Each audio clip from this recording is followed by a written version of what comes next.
sent? It's an armored truck. That armored truck is us! Excuse me. Yes, yes.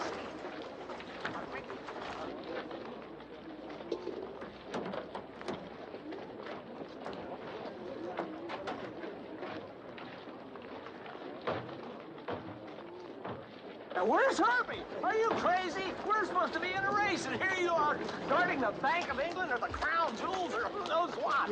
Well, we didn't travel 6,000 miles just to see some French pastry dressed up like a tin soldier. I'll tell you something. I've had it with the French. The men, the women, and the... Herbie?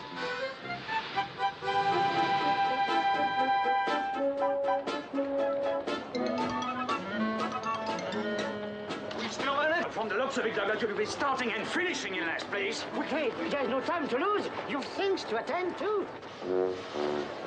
Gas! Let's move it, Wheelie! Jack, top of my list.